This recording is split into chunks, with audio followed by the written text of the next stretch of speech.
Welcome to Music Crush, a new music podcast hosted by Flute New Music Consortium. I'm Elizabeth Robinson. And I'm Nicole Reiner. If you like the show, please rate and review it on the platforms wherever you listen to podcasts, particularly on Apple Podcasts. It really helps people find us and grow the show. And of course, you can learn more about Flute New Music Consortium at flutenewmusicconsortium.com. Elizabeth, how are you? We haven't talked for so long. Well, it's report week on my campus, so I am talking to people and wearing hard pants for the first time in a little while. Gross. Well, Yes. it's so hard. It's so weird how unfamiliar our lives are after just a short summer break. For me, it's just the active doing of things seems like I've gotten out of shape. What I do you had to mean? do 3 or 4 things yesterday, and it was too many things. I'm still Oh. tired. So what's your like on a normal day in the summer when you're not at NFA or something, what's your routine like? What have you been doing this summer? Well, it depends. We're on the days we'll talk about on the podcast. I get up early and go to the gym. But the habit that I got into near the end of the summer was coming home and going back to bed to take a nap before getting myself up and tackling whatever assignments I had given myself for the day.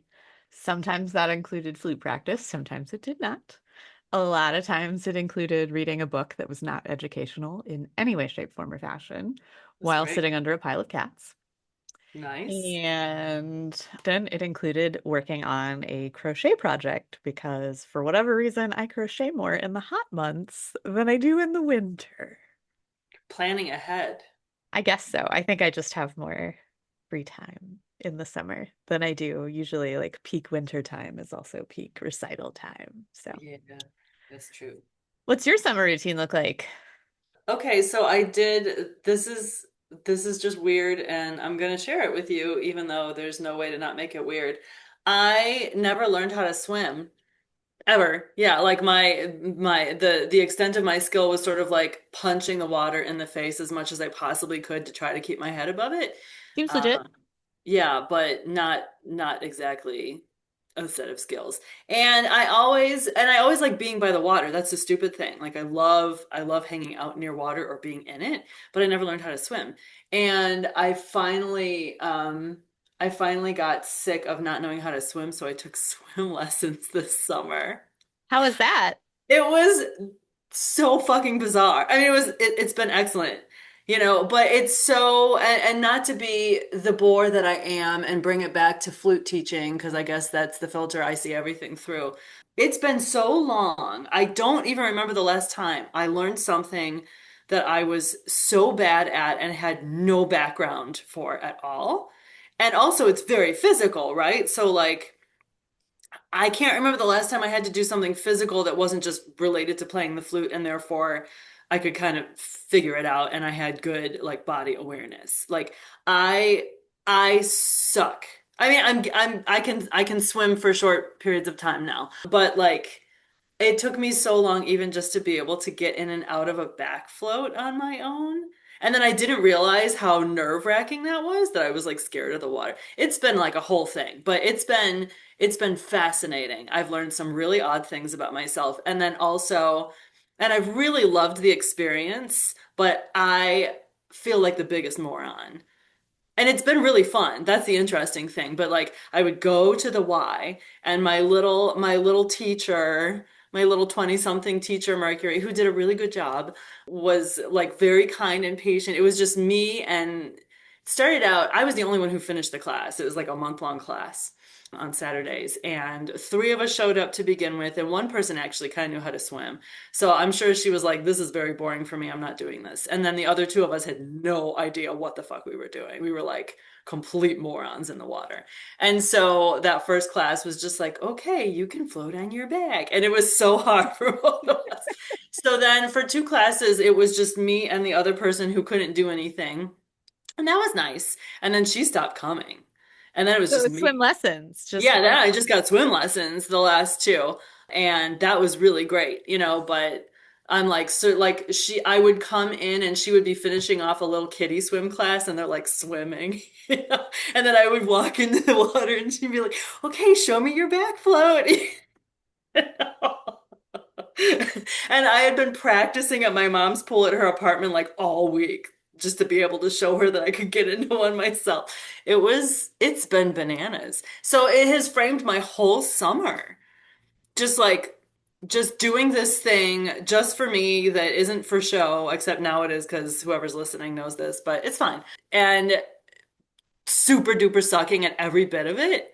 And then just like practicing so hard. I've been practicing swimming in my mom's apartment pool so hard. And so that's what I've been doing on the week mornings, like the weekday mornings, because her pool opens at 10 and nobody's around to see me, you know? I feel okay being in the pool in front of other people now because I can do a little bit of bad sloppy swimming. But like when all I could do was like try really hard not to sink while I was trying to sit up for my float, that I definitely did not want to be around children for. So that has been the thing that's been like most on my mind actually is just so in the mornings I would go and I would practice trying to pretend to know how to swim. And then I would come home and make lunch and then be so sleepy from my Mhm. dumb little childish activity in the pool. And then I'd do some practicing and I've been working on some pieces that are very hard and reading books and that's it. It's been very odd. I've always felt a great deal of compassion for my students who come into me and we have to like really change their physical habits, you know? Oh, sure. Because I mean, this is my MO. Like this is what I will have spent my career doing is taking people who somehow managed to force their way through all state music with all these jacked up habits that are unhealthy and not working for them and stripping them down and then rebuilding new habits that can allow them to move forward as flute players. I still consider myself to be one of those if it ain't broke, don't fix it people, but I'm sure my students would laugh bitterly if they heard me say that because everybody comes in and I'm like, okay, we need to change your embouchure. Okay, that's not really how we want to articulate. I mean, I don't word it in this way, but that's what I do. I just like break everything and then rebuild it with them. And I've never been able to relate to like on a personal level the ways in which they have to break down some really complicated tense habits they have and the lack of physical awareness a lot of them have, you know. I'll see, because things I've been doing with my body for so many decades as I play the flute that is just like how can you not tell your finger is down instead of up, you know, that kind of thing. But now I'm in the pool and my little swim teacher was like, okay, bend your hips. And I'm like, I am. And she's like, no, you're not. Like when I'm in the pool, I can't feel what my body's doing at all. And I'm like, oh, maybe this is what it feels like to be in flute lessons at UW sometimes, you know? So I just feel like this much deeper understanding of, I don't know what it's going to translate to. We go back to school next week, but man, I've been thinking so much about my students as I'm, you know, fumbling around in the pool and drinking lots of chlorinated water, you know, Tasty. gulping and snorting quite a bit of it to learn from my mistakes.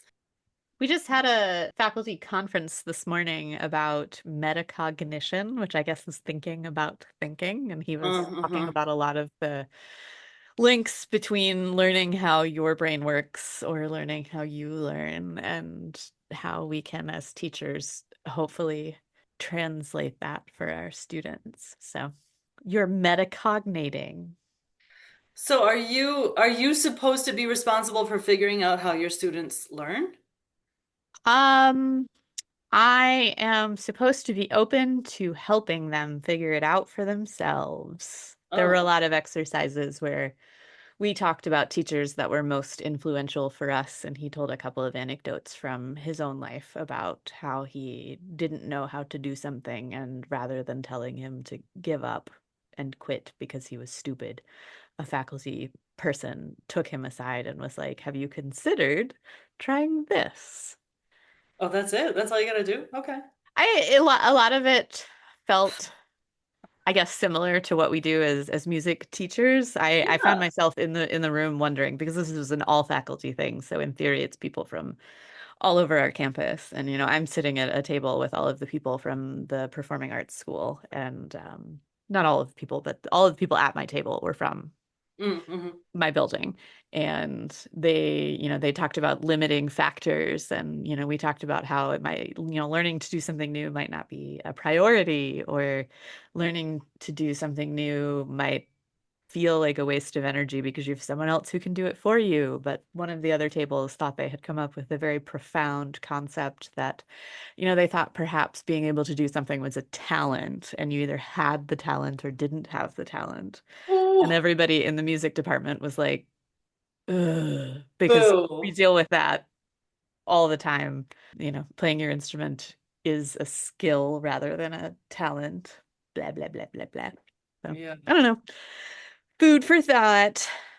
interesting. Yeah, I feel like we're so far ahead. I mean, like music faculty are so far ahead of non-music faculty in recruiting and teaching to the students and getting results and making sure that they're getting practical skills that are applicable. It's like all the stuff that administrators preach. We're like, hello, are we invisible? But it doesn't matter because we're teaching the wrong subject. So it's like so dumb what we're doing, I guess. I, And s- is it even going to still exist in academia in 10 years? Is academia still going to exist in 10 years? we're I not don't think. having that conversation. My semester hasn't started yet, and I am not in a mental headspace to tackle whether academia will still be around. But I do recall a very amusing conversation at my previous employer when student populations were starting to dwindle and people were freaking out about dollar signs. I remember someone from, I'm going to say, the English department asked, has anyone considered, think about this, has anyone considered going to the high schools and talking to students about our program? And everyone from the music department just sort of inwardly shrieked and clutched their head, much like Nicole is doing on my Zoom screen right now. It was a fun little moment. Yeah, you're right. Other academic departments probably don't think quite as hard about recruiting, or if they do, they don't do it in quite the same hands-on way. Although, I mean, I guess I should be happy for them that they've spent so many years of their careers not having to do all this extra work because it's exhausting.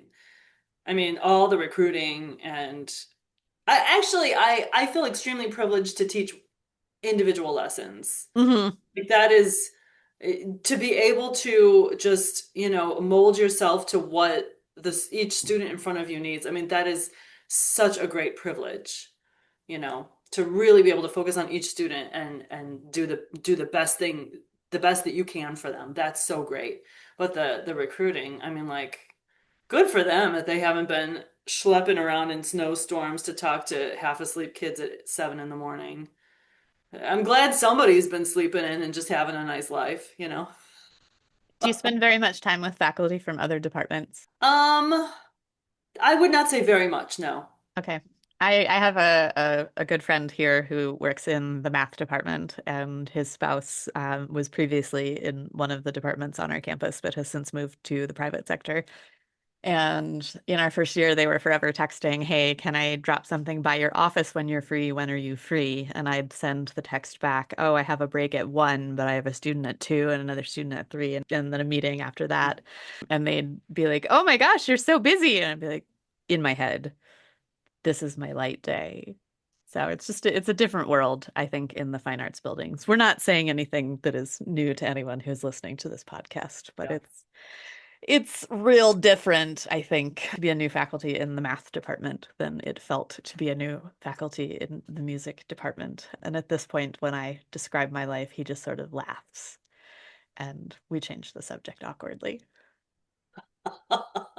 Okay.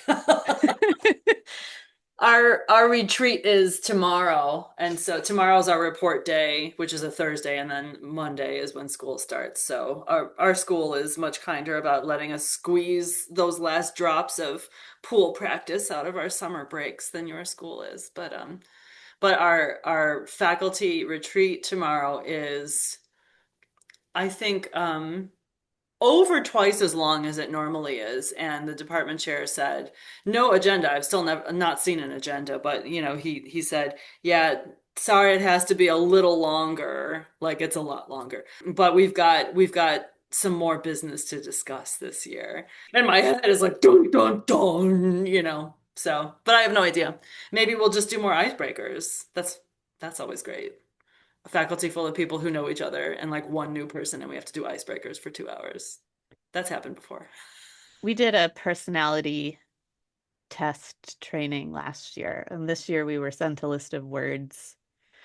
We were to pick one word which describes our philosophy for the year for ourselves and something we want to use as a conversation piece for students. And everyone else has very diligently searched through the word very thoughtfully. I found one that said badass and decided that was my word. It's supposed to go on a poster outside of our office. I just couldn't resist the opportunity to have a sign that said Elizabeth Robinson, badass. I'm surprised you're allowed to have a little swear on your door. I don't think I am. The ding that happened early in our conversation was an email from our administrative assistant asking me what my backup word was.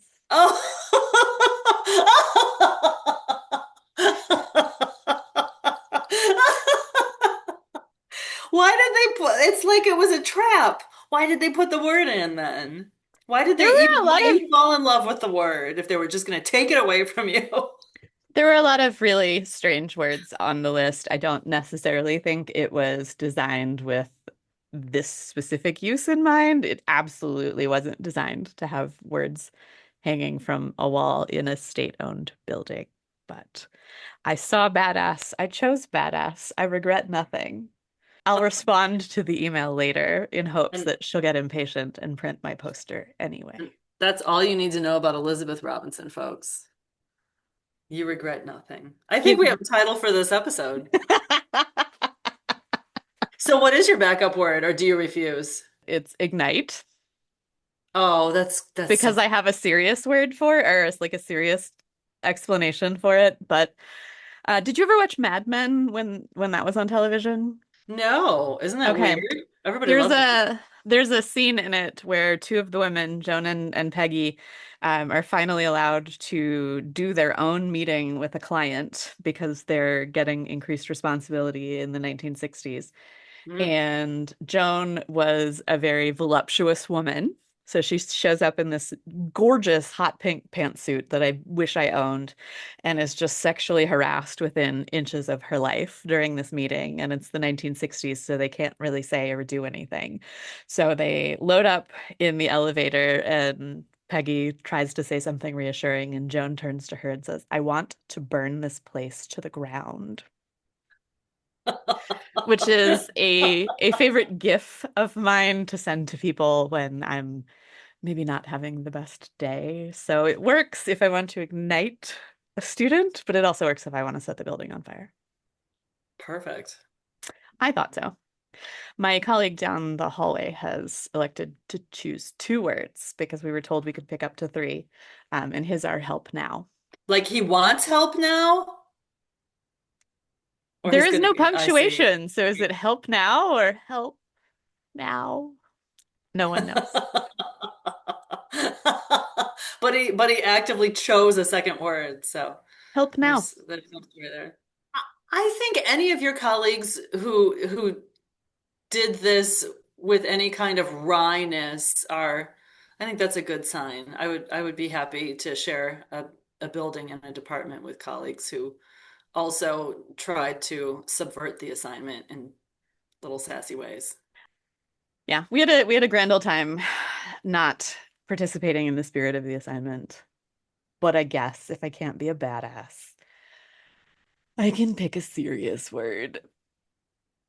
Well, I support you and I hope that you hold out for as long as you possibly can. Maybe you can tell me how it turns out just by taking a photo of your door and texting it, and then I'll I was know. I was Or if really you hoping want. they would print the posters and then it would get caught, and so I would have a poster and then we could replace the poster, but I would still have the badass poster. Oh well, we tried. Isn't all of this so precious? I mean, I've been interacting more with people here in the town where I live who have nothing to do with academia and nothing to do with classical music. And I think I mean, as irritating and as super eye roll as this is for us and probably anybody listening, I know so many people who would just think this would be a very refreshing and relaxing thing to do at work compared to the things they have to do. You know, like Oh, you think so? everything about everything about academia and classical music is like so kind of twee and precious in the grand scheme of things, isn't it?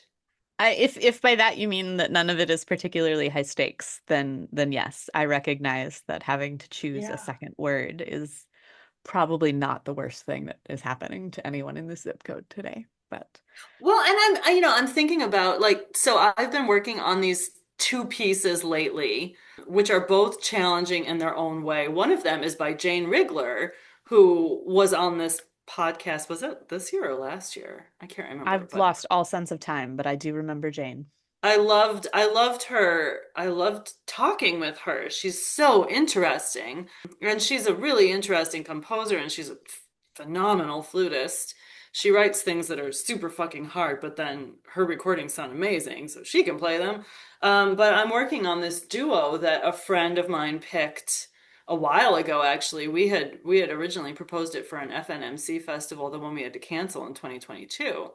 And we worked on it, and then the festival was canceled, and then we were like, "Oh, thank God, this is so hard," you know. And so she said, "Hey, I still want to do this duo for something," and so now we're working on it again.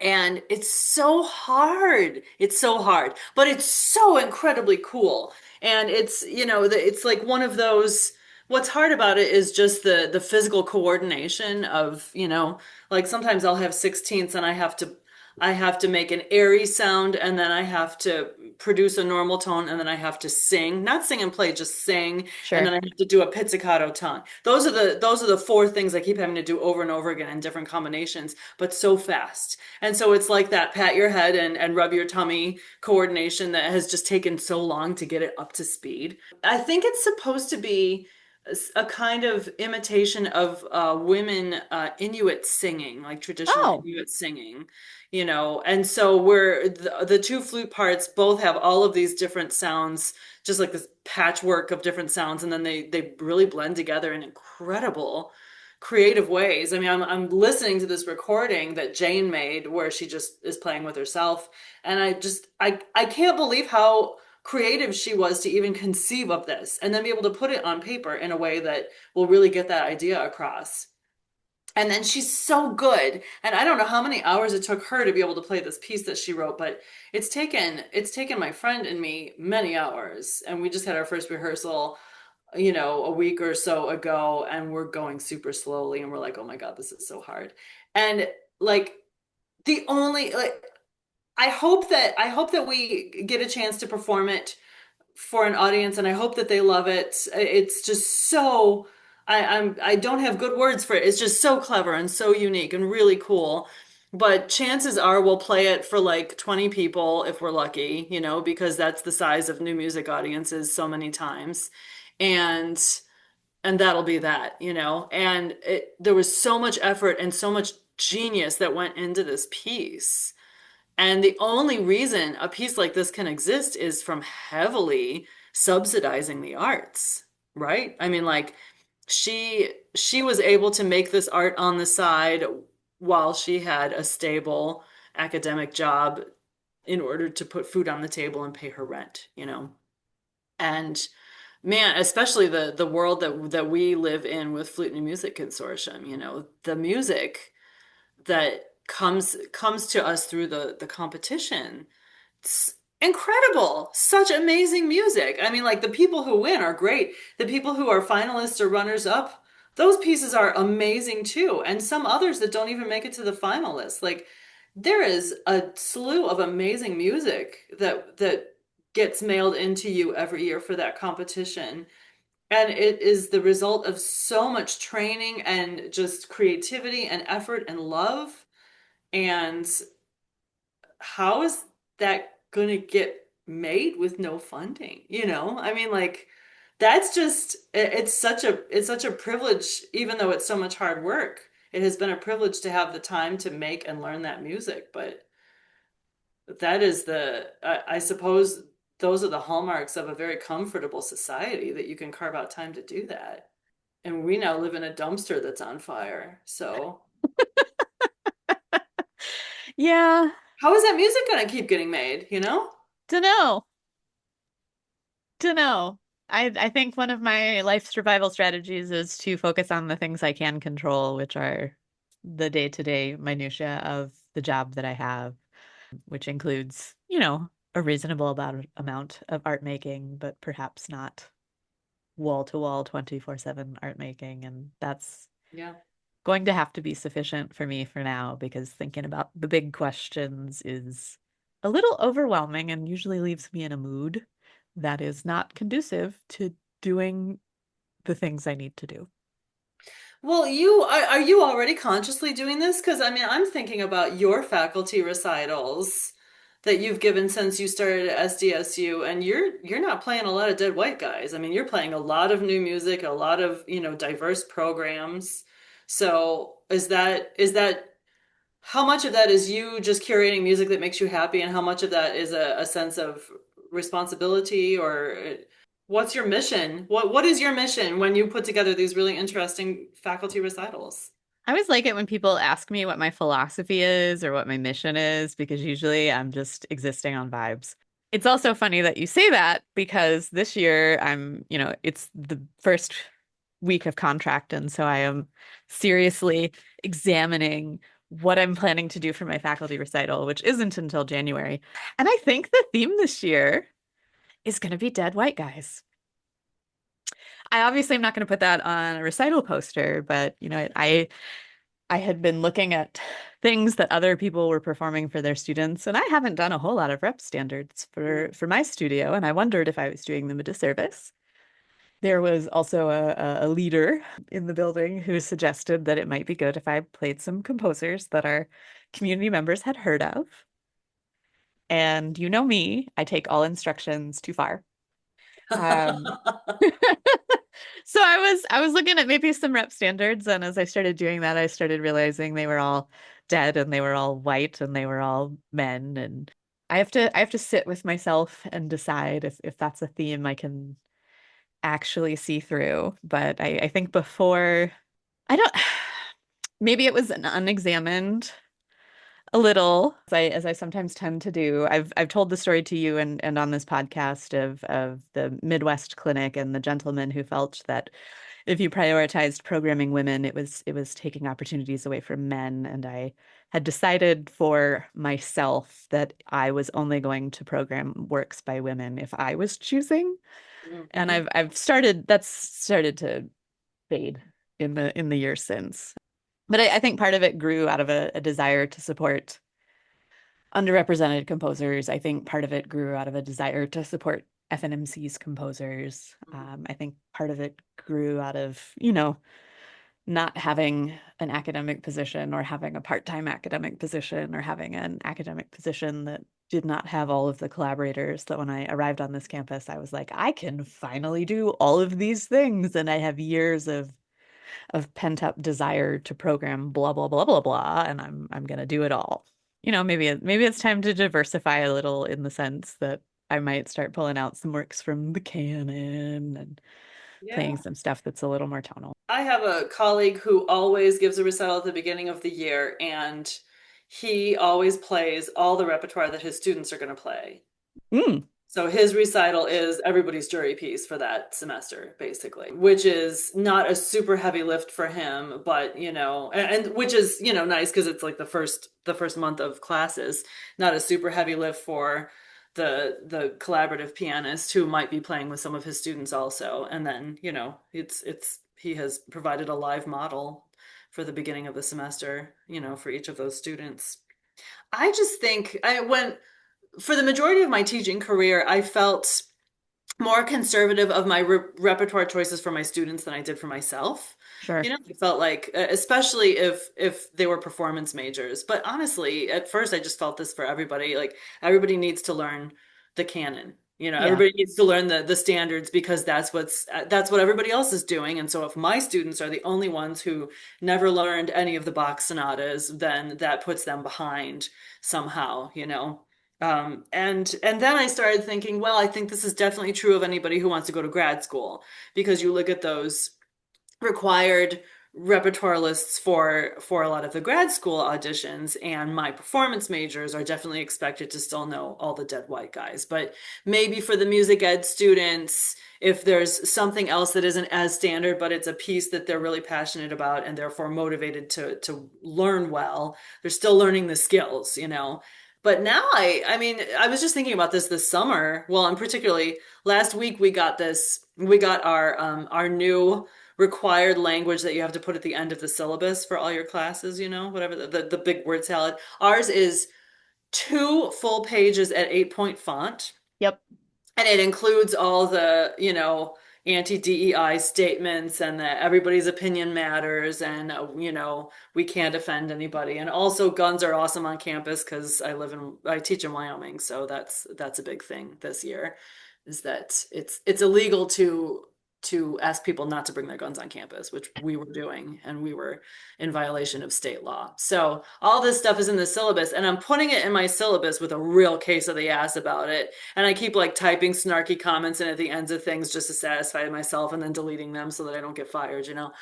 And I'm thinking, now more than ever, who cares if my students are learning the dead white guys, you know?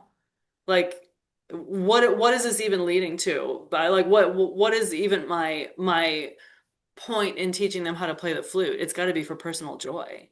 So why don't they just play whatever the hell they want? I mean, I haven't started assigning literature yet, so I don't know how far this is going to go. But I just, I mean, if somebody listens to a Gobert sonata and gets excited, like that's legit. Those are really nice pieces. You know, I support that.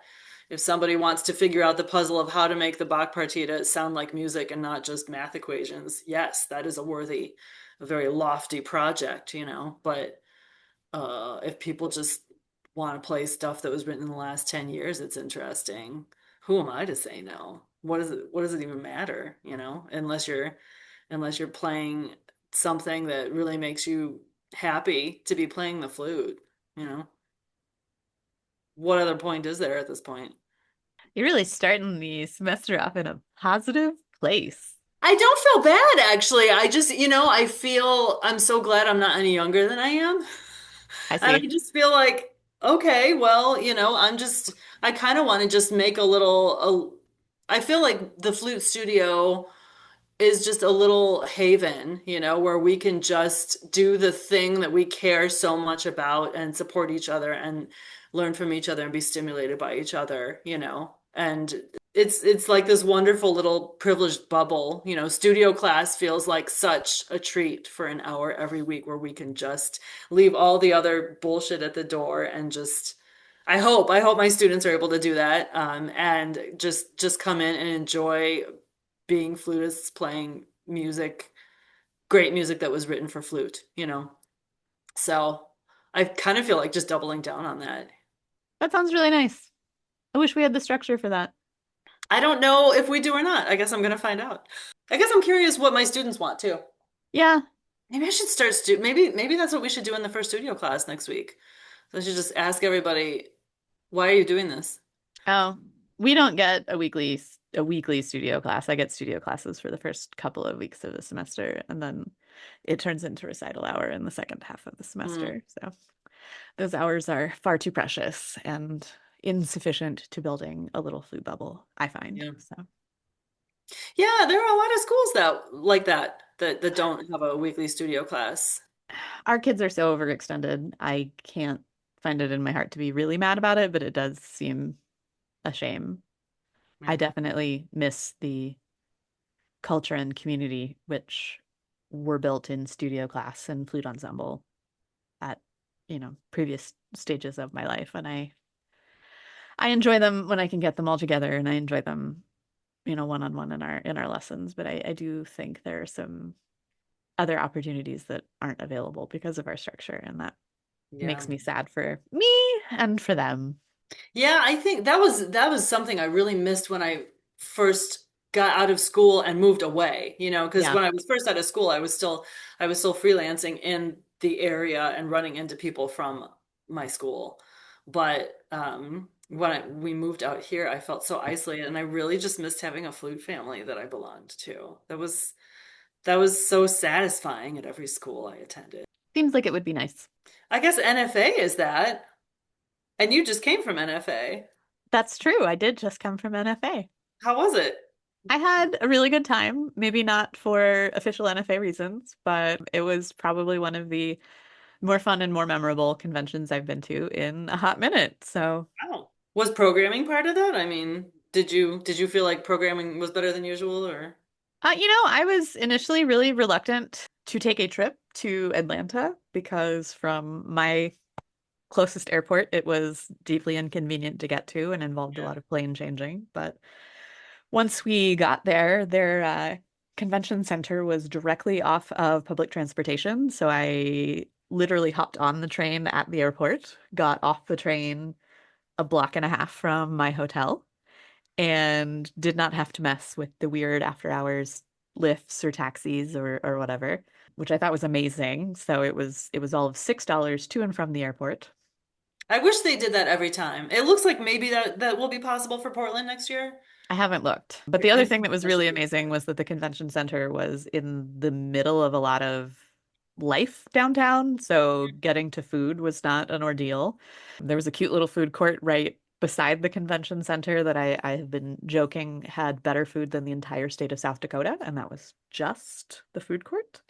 So we were able to take care of basic necessities pretty easily. We were able to get around pretty easily. And for whatever reason, this ended up being the first convention in 5 or 10 years that I'd attended that several of my friends from grad school also attended. Oh, So cool. there were a number of evenings where, for the first time in our entire lives, we both had full-time jobs. And so we were able to go and eat a meal and order a cocktail, which we drank out of a glass, brought to us by a server who we tipped. And then we went back to our hotel rooms where we slept in a bed by ourselves rather than doubling two and three up to keep costs down as much as humanly possible. And I found that that just improved my convention experience 150%. That's cool. Yeah. Did Don go with you?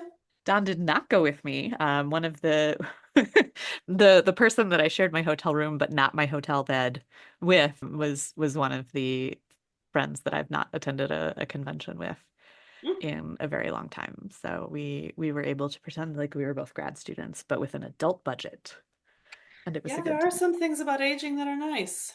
That's The cool. unfortunate side effect was there was one night that we went out and had that cocktail. And we Oh, were we were oh. pretty reserved about it. We had one cocktail apiece, and the next morning I woke up with the worst headache I'd ever had in my life. And I talked to the friend that had had a cocktail with me, and she said she had two, but she had walked to the CVS, which was conveniently located near the convention center, and Mm. purchased ibuprofen, which helped us both out. So, adulthood. Gives with one hand and takes away with the other. Well, I don't know. I had a hangover, but I could afford painkillers to treat it. So who's winning? Yeah. Yeah. So not a very musical reason that I enjoyed convention, but I had a grand old time. I don't know if I mean like I try when I go, I try to see as much performing as I can because it costs like a bajillion dollars, so I better get some culture out of it. But honestly, I don't even know that NFA expects that it's a musical experience. I mean, they talk about the vacation aspect of the locations they choose. They definitely, I think everybody recognizes that a lot of it is a networking or a reunion kind of opportunity. So maybe that was the most NFA story of all. Perhaps. I don't know. Being I did get to hear reunited. a few greats of the flute community perform that I had never heard in person, and that was pretty cool. There were a couple of performances that I heard that were in, spaces which maybe weren't acoustically desirable, but it was, someone that I had wanted to hear or a piece of repertoire that I had not yet had the opportunity to get to know. So there was some learning if anyone from my university is listening. It was not all peopling and doing stuff, but Hangovers. One hangover. I also played with the professional flute choir that NFA auditions for and picked up a couple of ensemble pieces that I'm pretty excited to try out with my students, and a couple of ensemble pieces which we do not have the instrumentation for, but that I liked Mm. so much I wanted to remember they existed, and the way that I do that is by purchasing a score. Oh, but one of the highlights that is professional and is music related, FNMC's composition competition results became available the day Mm. before I left for NFA, and it turned out that several of our winners were flutist composers, so people who are going to be at NFA, or composers who had been working directly with a flutist and happened to be having their piece or a piece they had written performed at NFA. So I got to spend a fair amount of one-on-one time with our winning composers, some of them this year, which was That's was kind of cool. cool. They went from being an Excel spreadsheet line to a piece of music to an actual human, which I Nice. was pretty jazzed about. And then you and I will get to interview them later, but Yeah. it'll be for one of us at least, like catching up with a friend at that point, which I'm pretty excited Cool. about. Yeah, I the results were really surprising. How so? Um, well, I mean, I guess Christian, who won last year, won in two categories this year. And was a finalist or in another or yeah, a finalist Was he? in he was not only the winner but a finalist in one of the categories. Christian's name was all over my paperwork this summer. I've lost track, but Christian was everywhere. That's so exciting. I'm really happy for him. And he's just now starting grad school. I mean, I this know, crazy. Can you imagine starting grad school with three FNMC wins three. under your belt? Yeah, Yeah. Yeah, that's very cool. the kids are all He right. he was such a doll to talk to last year too. So you always it's always really nice when it's someone so earnest and so kind and also Well, good at what they do. he was the one composer that wasn't at NFA this summer, and I have great news for you. The others seem equally earnest and equally kind based on Cool. the amount of time that I was able to spend with them. So Yeah, one of the them is a former student of Erica Boyson, I think, right? Kyrese, is Oh, that Kyrese, I don't know. They are a current student of Valerie Coleman. So oh, she has this cool program where she's publishing works of some of the students that work with her, and Coleman Page Publishing shared a booth with hmm. Spotted Rocket Publishing at NFA this year. So Kyrese was actually already selling and distributing the piece, which ended up winning. In addition to, being a fabulous flutist and performing, I Yeah. think I counted 872 times or something ridiculous. So they were having a good year also. That's exciting. Yeah, there are some nice mechanisms in place now in which, very active composers and flutists are creating some really nice professional experiences for their students. It's very generous and very exciting to see.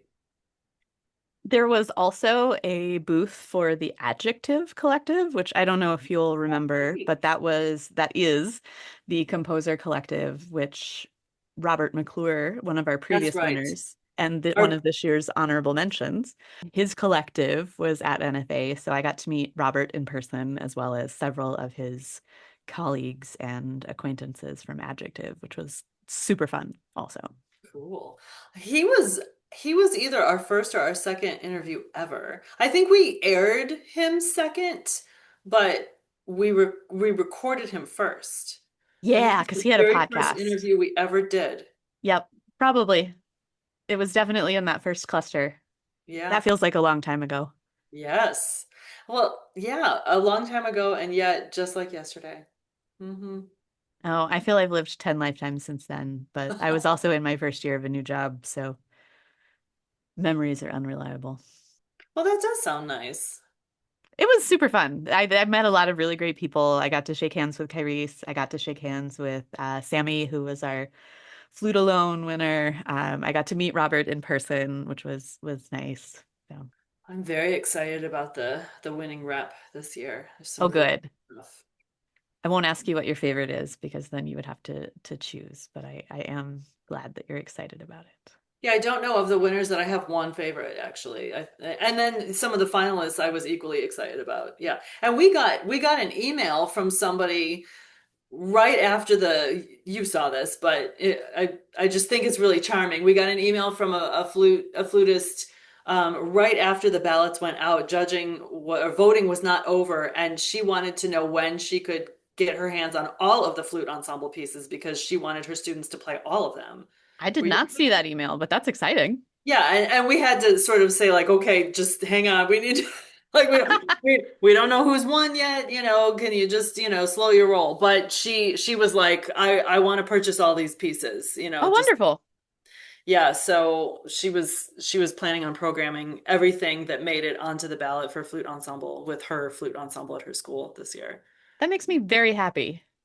It was a really great selection. I think in previous years, sometimes when it's all flutes ensemble, that has been a challenging category. But it seems like there were composers ready with some good stuff.